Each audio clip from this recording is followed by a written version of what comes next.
Que se passe-t-il lorsque Mercure rencontre Neptune, deux planètes qui peuvent faire le mieux comme le pire?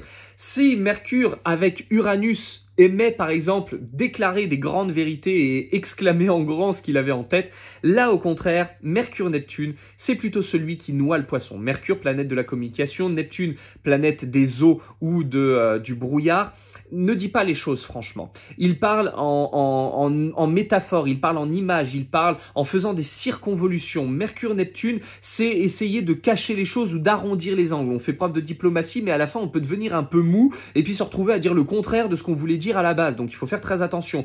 Mais ça veut dire aussi que lorsque ça nous arrive, faites très attention à ce que les autres vous disent parce qu'ils ne sont peut-être pas très honnêtes ou pas si honnêtes qu'ils peuvent le laisser croire. Mercure-Neptune, cependant, c'est une très bonne configuration pour les écrivains et les poètes parce que ça donne l'inspiration, ou aussi pour les compositeurs ou les auteurs, parce que vous avez envie d'écrire une chanson ou d'écrire un texte, d'écrire un poème ou d'écrire un bouquin, il vous faut de l'inspiration. Et on voit que les très grands poètes ou les très grands auteurs ont toujours une interaction entre Mercure et Neptune et soit le soleil, soit la lune, soit le milieu du ciel, parce qu'on canalise justement cette inspiration.